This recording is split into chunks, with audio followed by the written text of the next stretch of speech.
Voilà, de retour sur ce plateau, aimable téléspectateurs, là c'était Mojibou Djibou. Donc un titre de l'artiste Abdallah J6. Donc le rendez-vous est pris pour ce 14 février au village Chetemba. Donc tous ceux qui aiment la bonne musique de J6 Abdallah, tous les Wakandais, Wakandaises, donc une date historique pour un méga concert de l'artiste Abdallah J6. Donc on se retrouve là-bas. Vraiment, donc bonne chance à l'artiste. Comme nous disons toujours, laissons les talents s'exprimer. L'artiste a PCBiso date donc le 14 février. Bon dimanche à celui qu'on appelle le Ardé Botamba, le maestro. On est ensemble, il n'y a pas de souci. Bon dimanche à MC Avatar. Donc bon retour à Kinshasa, Nicolas Béni International, long voyage Pamba Pamba. MC Avatar. Bon dimanche aussi à DJ Les Petits qui nous signale qu'il est branché en ce net moment. Bon dimanche à vous, on est ensemble, il n'y a pas de souci. Il y a MC Red Bull, Coco Jumbo, DJ Touch Me, on est ensemble, il n'y a pas de souci. Et puis DJ Tigana, mon frère, bon dimanche, on est là, on est ensemble, il n'y a pas de souci. Je reçois pour la toute première fois une artiste, Roscab, qui vient de la commune de Nchili, que nous allons parler bien sûr de sa discographie musicale. Donc Roscab, bonjour, bon dimanche. Merci. Bonne santé. Qui m'ezali babi ozala des facettes so oza na scène oza donc déchenara mais so oza bozara timide za ndenge na yo. Ah oui, je suis comme ça. Donc vous êtes comme ça. Oui. Donc aimable téléspectateurs, nous allons découvrir donc vraiment un talent auto lobela lelo Roscab. Vrai nom nous en comme pena au papa la maman va appeler ça. Mon vrai nom c'est Rosalie Kabao. Rosalie Kabao. Kabao. Kabao. Ouais. Et pourquoi Roscab? Roscab c'est juste le diminutif, il y a un combo dans rose. De Rosalie là, na Kati. Ah ouais. Et Kabao, donc na mélange. Rosalie Kabao. Ouais, c'est ça qui donne Roscab. Roscab. Ok. Voilà, ça c'est très bien. Le Tolo Bella, osa artiste et chanteuse. Mais on peut taper instrument, t'es Non. donc juste Yoyemba. Ouais. Ça fait combien de temps bando Yoyemba? Ça fait vraiment un bon moment. Madame Kala. Ok. Kala vraiment. Tu vas 2018, nous allons déjà dans 4 ans. Vous êtes dans 4 ans. Ouais. Vraiment. Mais ça évolue. Ça évolue. Oui. On a la foi, on sait qu'un jour ça va donner, donc on attend toujours. Tant un jour ça va donner. Bon, on manqué pour que et ça là ça va donner voilà. Ah là moi je ne sais pas, ils aiment en bon zambé. Ceux qui n'aiment pas si on ne peut pas forcer quand même. Si on n'aime pas si soit fumon ma kamunaï et si banango. Voilà. Ouais. Et tous les lanzamba font un maca. Quand ma mari ça m'a une saison sèche, donc saison faut attendre toujours. Tous la saison hein. Ouais. Les loto lobela musique na yo. Pourquoi au sala choix ya oyemba? Est-ce qu'il y a des gens qui ont inspiré ba personne qui pousser au sa musique pour peut-être on a appelé célèbre dans le domaine mususu et l'on y a poussé à embrasser musique ou oyemba? Premièrement, moi quand j'étais encore petite, na banda ko bina fort. OK. J'ai dansé vraiment na bato ba yebi bomwa na ba yebi kenando bina makasi. Avec le temps, na oyemba rapé nandaku et puis j'ai eu les cours là de la musique. Na mi kotisi pemba moko. Ouais ouais. Vraiment. Mais ce que ton oyoka musique, ton obozi gwa musique. Ton banda ko yoka. Ezapena ba artiste o ba pesa ki ogu. Wana ya oyoka. Et puis là les lotons au vent de zoé kobika ayo oza référence là. Oui, Mazali. Comme qui? Bon, Ngai, je suivais souvent, je ne sais pas si vous le connaissez, Nani Yemi Alade. C'est une Nigérienne, elle parle en anglais, elle parle en anglais, mais j'adore. Johnny, Banagode, dans la bande ko landa ya nazaki mamuki malgré makambo yemba na yoka te. Idole na yo Yemi Alade. Vraiment. La linga kende donc c'est elle, si je peux dire comme ça. Voilà, ça c'est très bien. Ouais. Maintenant quand tu regardes la musique congolaise, donc musique féminine ou bien bossa musique aba sondé bossa là. Ndenge yozo linga ba collègue no bazo sala les abongo bien au moins na monsieur zo manqué ndenge yo linga ba musicienne baza. Be ba chanteuse baza. Bon. Chaque personne a sa façon de faire. On ne peut pas condamner tout le baquet. Oh, ça m'a bé, tout malam, non. Non, mais tu ça ka oyayebi. Vraiment. Chaque personne a sa façon de faire. Ah, sa façon de faire. Ouais. Ok, ça c'est très bien. Mais avant, tout côté nous allons quand même te découvrir yo à travers la chanson Yo, où ils sont disponibles sur la plateforme. Et pourquoi d'abord on peut ça comme titre Yo? Yo déjà le bébé, on doit s'adresser dans le monde. Vraiment. Tu vas le voir déjà. Bon, yo, ils ont encore le bama déjà non. Tous le baka yo donc. C'est normal, le bébé tout yo donc. Ah, mais comment on est sur le baka yo, allez pour le bébé yo kaka. Ah, donc c'est pas le bébé peut-être yo pour l'indiquer le bébé. Non. Vraiment. Yo. Donc, qui peut pas le bango. C'est normal. Il y a une inspiration. Ouais.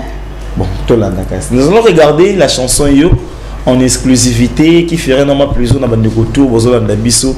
C'est parti en musique et on se retrouve tout juste après.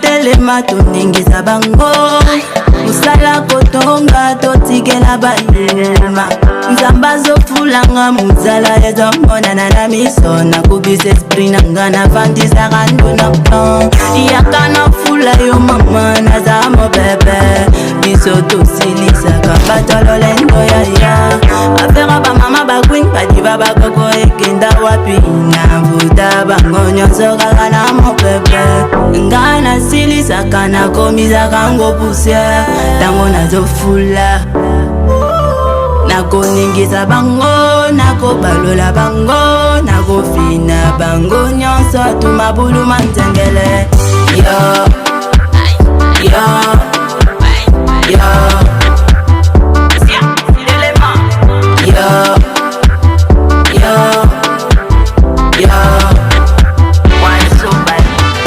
yokanga malamu na pesa yo ideologie ndenge bomoninga naza mwana zambe data bayaka makala me natikela bango tampo basala mabuzo bana leka betapa mike na simba minene papa napesaka santimala komiso na 16e siècle bino bolobakage bana lelo esi babeba bao bapakolaka yesu malazi ezalaki banani bapetita gini babalolaka ngo na malembe tango bazopesa zimazima minene yaya bakoboma yo papapapapa yo yo yo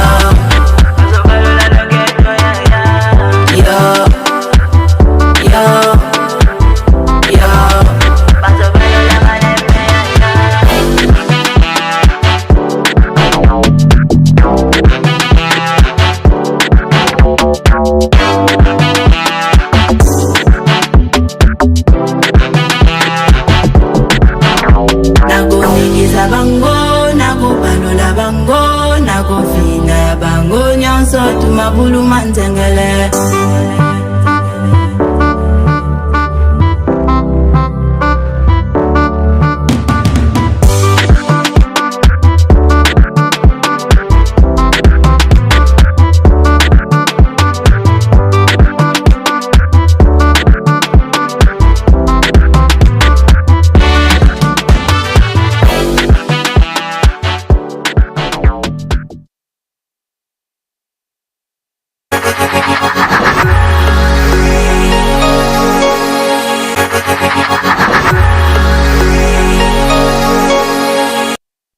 Voilà, de retour sur ce plateau, là c'était Yo, un titre de l'artiste Ranskab, au Tozani Awana Plateau. Félicitations pour la chanson. Merci. Obi Osanini, Obalola Bango. Non. Ça, on a capé la lenteur, on a capé ça bien. Non, ça a capé là. Ça a capé la bien. Partie, on a. Partie, on a capé. Nako balola bango, nako ningisa bango, nako fina bango, nyonso tumabulu mantengele. Sikoyo, o balola banani, o fina banani. On ose s'adresser à Batu. Oh, ça. Bon, écoute, ça peut pas. Bon, Batu, ça. Donc, nous avons mis des mots, on a mis le Batu. Oh, on va voir banga na molili, oui, aux Jésus. Ouais. Oh, Jésus. Mais n'a pas quel tout est qui gagne, non. Nous avons compte à rendre. Non, écoute, ça peut pas. Ma boba, écoute, ça peut pas. Donc, nous ouais. Donc, ils ont monté au hôtel, au Vandier, au Pélissimo, au Longwe, au Kimi, à lui. Ouais. Vraiment, ça c'est très bien. C'est que tant que vous allez vous avez mis là, vous avez mambo ou yuzo sala. Déjà, tant que ces chansons à écran, tant que vous avez comme ça, vous avez comme le bani. Pour nous, et ça grâce à Mbappé Singa, faut maintenir en gros avec son soutien. Et qui est liboso. Ouais. Supposons que Lélo va obéir à la musique gospel. Ou la musique mondaine. Au salon. La musique nanga. Musique à mon kilo, on obéit à la musique gospel. Ou la musique chrétienne. Wana fonza mbasala. Ponga mona okokate. Point. Okokate. Parce que l'on y olinga, o esala ki okotikati. Et si tu vas côté habillement, moi ba folie na nango na okokati. Aux amours de folie. Bon, kasi on a épisode na lobaki na zam tuma ko un peu timide mais na mamba musique na sala moi bilo mon boy mais na okokati. Okokati de faux amours. Au moins que c'est ce qui nous a passé moi grâce. Là je peux le faire. Aujourd'hui, featuring de rêve na artiste à Congo. Au revoir ça featuring là. Featuring des rêves. Tolinga au revoir et mbana. Bazé belé. Non, pour ce temps là moko. Nabi pourquoi? Natanga ka au hasard.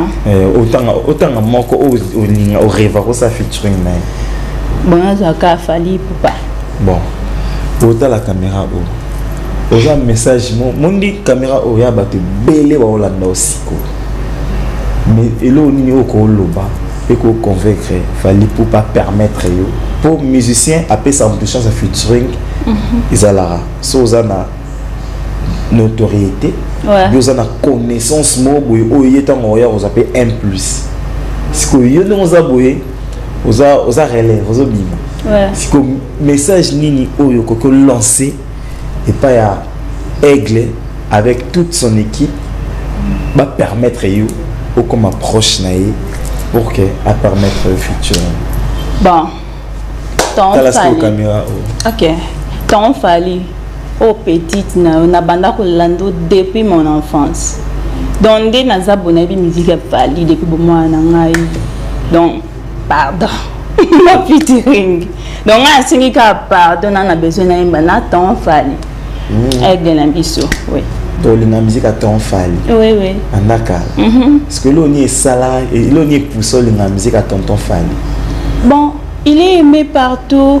C'est pas seulement moi, tout balinga ke donc.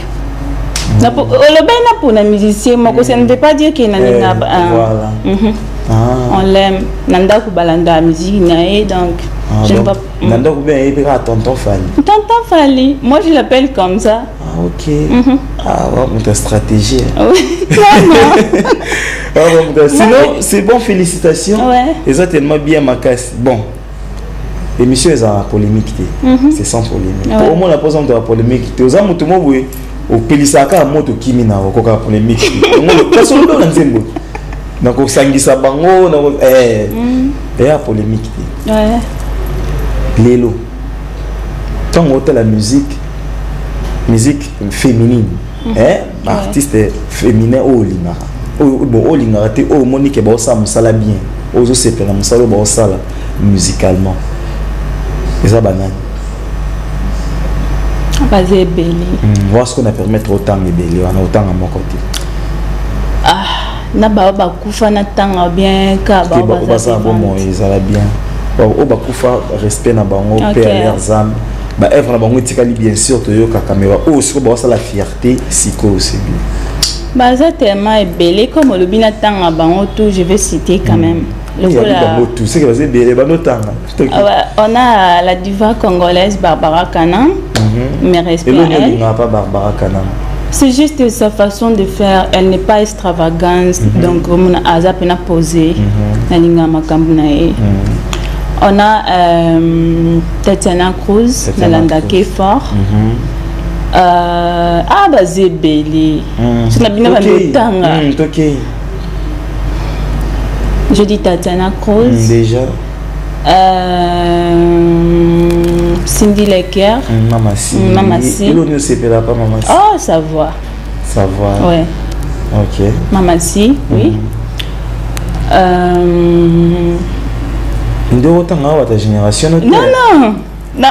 Ah, tu ok, tu comprends qui t'a. Ah ouais, on comprend. Quasi dans Panda. Ah, voilà, ce qui t'a ok. Cindy Lecker. Et puis. Pour nous dire que tonton fallait faire tantine Cindy, tantine Barbara. Biliabel. Maman Biliabel. Il y a sa légende, tout le babongo. Basé Belé. Ok, qui t'a quoi? D'accord, qui déjà? Nakita Zuzo. C'est bon.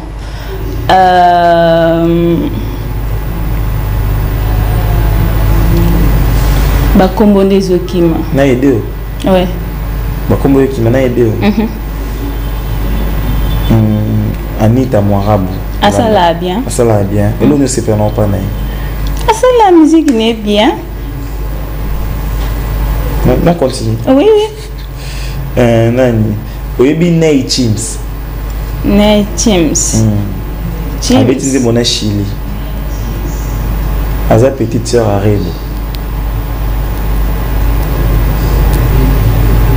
Je ne sais pas. Bébé. Non, comment t'es? Bon, je ne sais pas. Yosa focus na kofi na kabango. Nga souvent na kota ka moi na baki biloko na nga na bimi vraiment.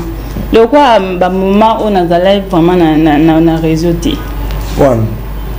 Bon, c'était pour des raisons personnelles hein. OK. Ouais. Ça fait vraiment un moment na galé vraiment té. Si ko constamment na sali ezake. Ta génération na yoti. Tant que bonne facilité. O bimina ba on à peu près o sana ba on boulot awa. O tanga ba komboté donc mon kilo hein. Non. Neti ba rebo zo ko tanga te ba nita o ko tanga te. Mais o tangi déjà. Parce que ngas comme no tanga yo ko tanga te. Non, est que na ko tanga te. Parfois on oublie non. Toza bateau, bateau bossa na PR moko. Musique ya na monde à 12 mots. Non, c'est pas comme ça. Ya moko ko bossa na le quoi de rappeler boy. Bon. Voilà. Ouais. D'ailleurs, on en voit bien. Parce qu'on a une idée. Et pourquoi on a ba kombo bateau ana? On a ba sirène mo yo ka bango. C'est ko yo ka bango te. Mais yo kaka. C'est là nga vocal mo a Barbara Kanamo e.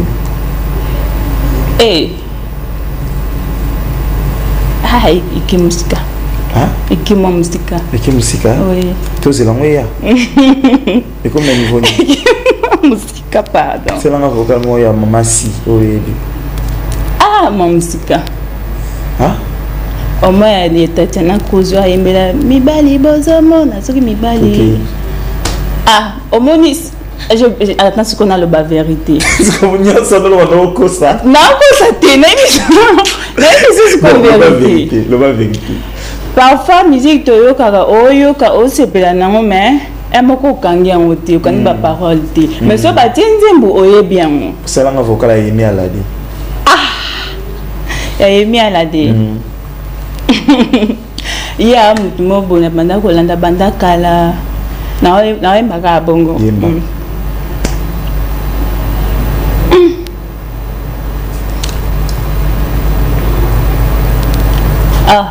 Banzimba on dirait bunginga. Bunge point. Ça fait longtemps. Na banda kolanda avant un kota musique, c'est-à-dire que même avant kota musique. Oui. Siko ndingo kota musique et qui parle souté. Qui parle souté. Siko lelo, ça va bien sur na karaoké mo bi interpréter nzembo ya. Nzembo mo banzembo na yo. Nzembo artiste ni oyo linga. Oda linga ka. À part il y a ton Fali. Fabregas. Ça un moment, ça l'a appelé un moment Fabregas.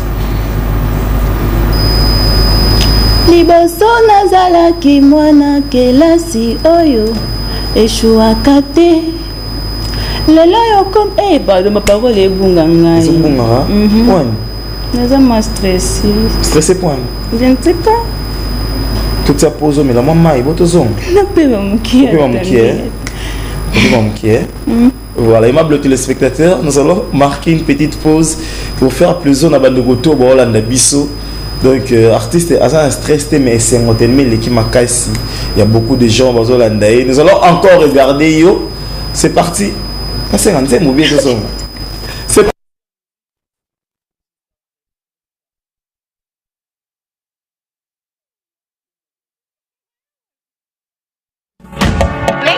Yakato telema toningisa bango musala kotonga totikela bayema nzamba zofulanga muzala ezomona na miso na kubisa esprit nanga na fantisa kando na plan yakana fula yo mama na zamo bebe biso tosilisa kabatolo lendo ya afera ba mama ba queen ba diva ba koko ekenda wapi na vuta bango nyonso kaka na mo bebe ngana silisa kana komiza kango poussière tango nazofula nakoningisa bango nakobalola bango nakofina bango nyonso tumabulu manzengele yo yo yo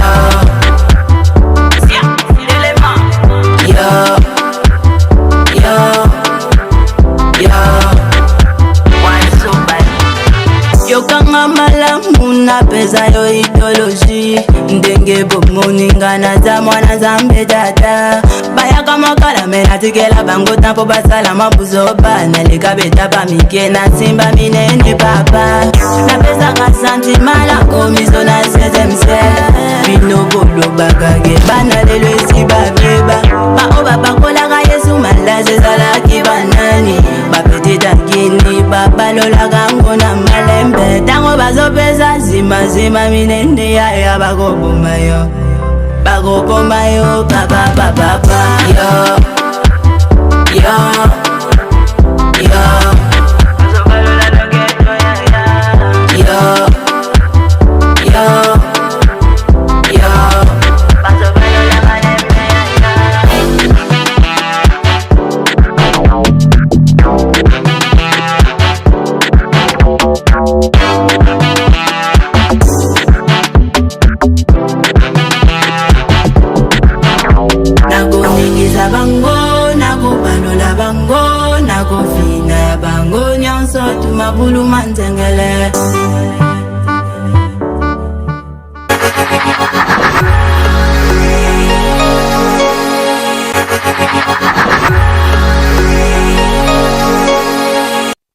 Voilà, de retour sur ce plateau, aimables téléspectateurs, donc c'était prévu.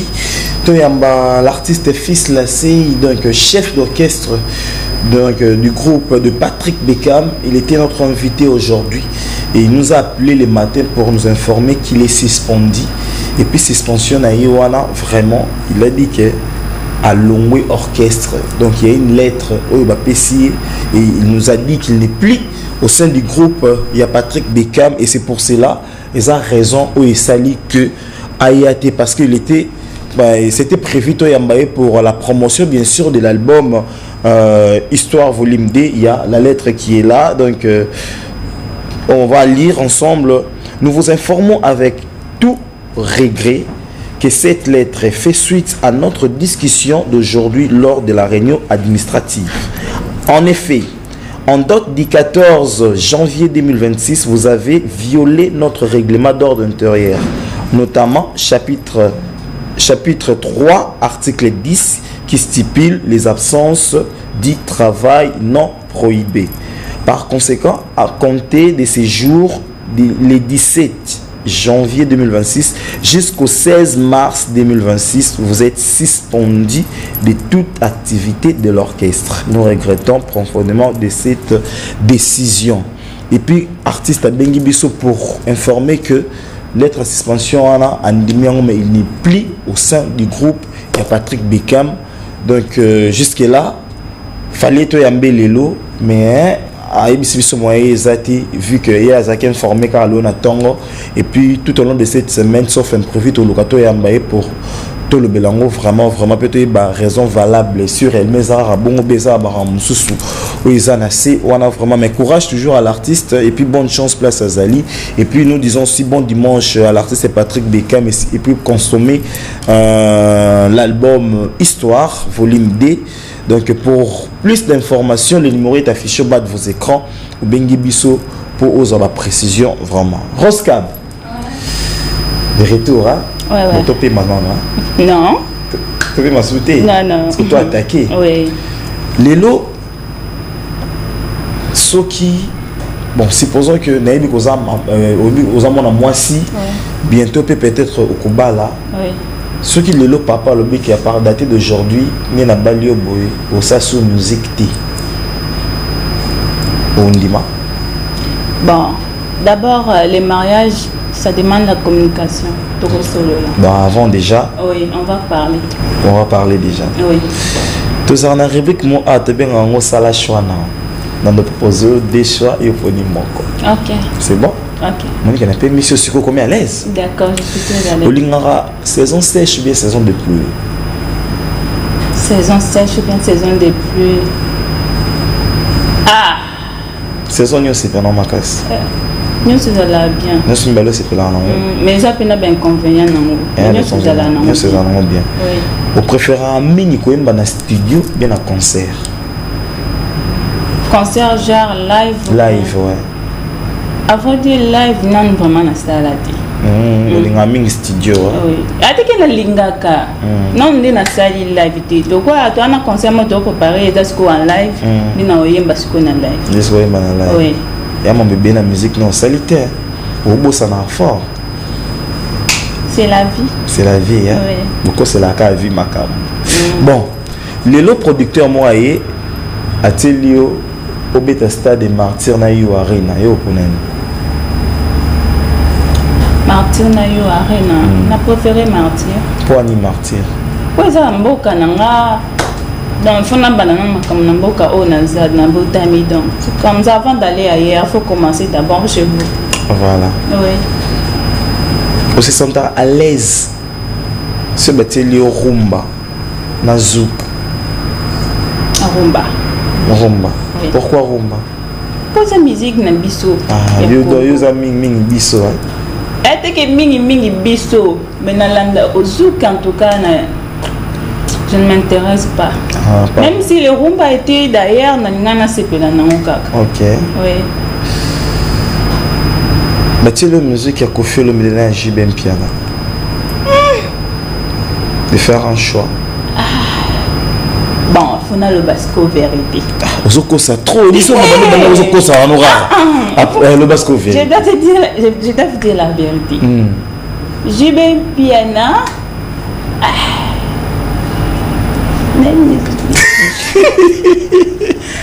Donc, Nalanda mingi kofi le mideni na. Mais qu'est-ce que c'est le choix maman? Est-ce que na sali choix et bon, na évité.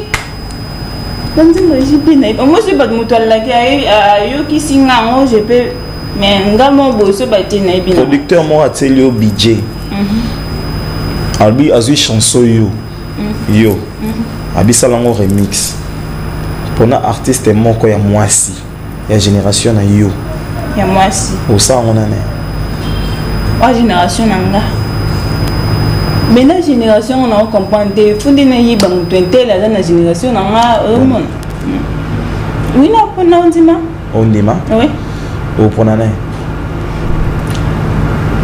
Na pona artiste Tiga Beats. On a yebi très bien.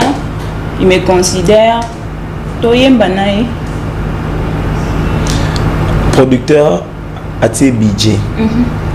Arabio sali chanson. Au ça la featuring Atelio Anita Moira Bunarebo ponane. Ngani funa pona. Pona moko oyemba na oyemba na. Ata rebo toyemba. Pourquoi le choix de Rebo? Bon on me bayemba bien. Mutuka oga bon na pona au hasard. Je n'ai pas fait un choix donc j'ai juste au hasard. Au hasard c'est tout. Ouais. Bon. Lelo, Bafanti combien on va naître? Baroska bien. Roskachou. Baroskachou. Oui. Lelo Baroskachou, balobi boé. Bon, Roska musique na yeza nango bien. Mais sauf que bureau na yo to c'est pas nango te biso bafan to bo changer bureau, changer. Bafan ben imposé on a changé bureau. La voix du peuple c'est la voix des biais. Ah, mais c'est ce que j'ai dit, il faut la communication, non? Il faut tout solo la photo yokana. Parce qu'il ne peut pas m'imposer directement comme ça. Parce que dès que rappelé la musique, personne ne m'a imposé. Voilà. Oui, naïe na mi koti singa moko, toko solo là, tito yokana. Voilà, ça c'est très bien. Un message que vous lancez dans les fanatiques nyonso, na batu nyonso ba Hollanda biso. Message que vous lancez pour na bon. Pour na batu to balinga Roska. Vu que dans la salle et moi, dans la salle qui shooté, et à tout bas clip ailleurs, donc n'a pas même manqué pour des raisons personnelles, mais je vous promets que ma cambo bien Zoya. Ok. Oui. Voilà, il y a 3 messages quand même. Il y a des gens balandi biso. Félicitations, Naye, mais Aza timide na plateau, mais elle parle bien. Je m'appelle Laurie depuis Beaumarchais, j'ai aimé l'émission, donc courage à l'artiste, tout c'est pour Aza Warrior. Ah. Voilà, c'est un message. Bonjour, mais c'est le journaliste Yebisaye Aye Mbanzembo Fali. Aye Mbanzembo Fali. Aye Mbanzembo Fali, et ton Fali. Et ton Fali.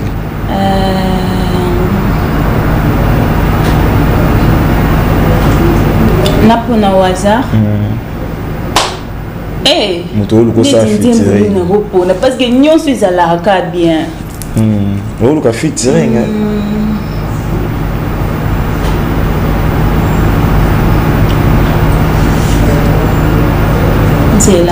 C'est bon. Au raisonner au salon on a souka. Tout un message. Bon bonjour émission Star 10. La CPLI naie Aza Poli.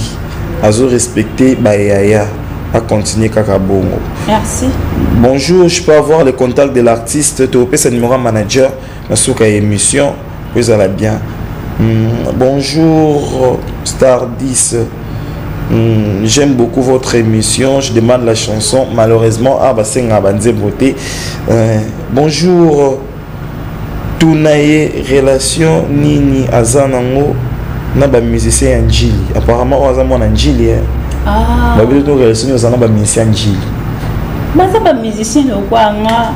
Donc relation zaka ke baza ba musicien, moi aussi je suis une artiste donc photos à la kaka. Voilà. Au message à Souke. Bonjour Tunaye, est-ce que azana relation amoureuse ou bien libre?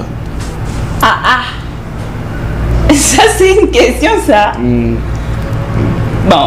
Bon, on les a vie privée, hein. Oui. C'est important pour garder la dignité, le respect à l'artiste. Ouais. Mais quand même, natangi message na yobi que natangi, c'est important. Tout n'est pas musique. Ouais. Sa vie c'est sa vie privée. Biso to rokota na vie privée na été azamo moi aussi. Donc voilà, ça c'est très bien. Nous sommes déjà à la fin de cette émission. C'est peut-être quand même une émission. Là c'est on dit que tu peux émission. Vraiment. Nathalie qui est un peu stressée comme Okay. je l'avais dit au début.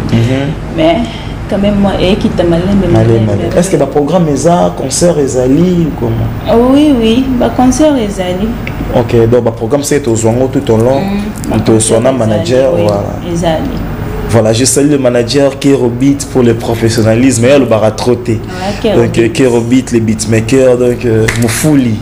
Donc Abeta Banzembe Belé ou et ça la succès Namboka ou Kerobit que je salue qui nous suit de quelque part, on est ensemble, il n'y a pas de souci. Donc voilà, quelques dédicaces. Oui.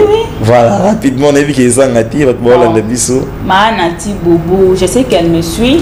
Alors là, comme elle a déjà habité, vraiment. On a DJ Câble pour Manoir. Oh, oui. DJ Câble, oui. Voilà. Ça, on a featuring na DJ Câble et Bimakalati. Okay. Ils sont déjà. Sauf que le clip, c'est encore en cours. C'est en cours. Voilà. Oui. Non, mon ingénieur. Ingénieur Kérobit. Ça, c'est mon ingénieur. Ingénieur Kérobit, le maestro que je salue. Voilà. Papa est ingénieur, non ça. Vraiment. Mon deuxième ingénieur encore, Tigabit. Oui, lui, on se connaît depuis longtemps. On a le bac qui se bat la bêta featuring. Ça sera avec Tiga. Ah, voilà. Ça, il est ingénieur en même temps, musicien. Okay. Oui. Je salue encore Dibal Immortel, c'est un musicien. Mon petit frère Augustin Kabarou. Nani Bakombo Ebunga. Manix Kambulu. Merci beaucoup. Voilà les numéros de l'artiste Moutounio Sozana Posa. Il y a contact, il y a artiste. Donc c'est le plus 243 82 9999 834. Nabandeli plus 243 82 9999 834. C'est le numéro bien sûr de l'artiste So Benguier. Vous rejoignez donc Malamoko. Un grand merci à vous. Donc nous sommes à la fin de cette émission. Un grand merci à Mardoché Melo qui me signale qu'il est branché en ce net moment. Bon dimanche à vous, on est ensemble, il n'y a pas de souci. À Benji Scram. Benji Scram, bon dimanche. Et puis bon dimanche aussi à JR au Palon. Donc encore une fois, c'est lui qu'on appelle Priska Gucci. On est ensemble, il n'y a pas de souci. Donc Boss Roi Manitou. Boss Roi Manitou, donc Moté qui m'a pas. On est là, on est ensemble, il n'y a pas de souci. Un grand merci à vous. On se capte pour le dimanche prochain. Paix et amour. Peace and love à vous. Big up. La rediffusion de cette émission, c'est aujourd'hui à 0h et mardi à 14h juste. Donc paix et amour. Au revoir. À la prochaine. Merci.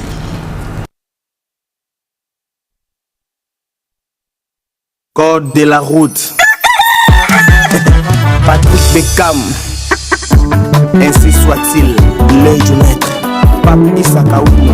DJ Sable Maïndombe.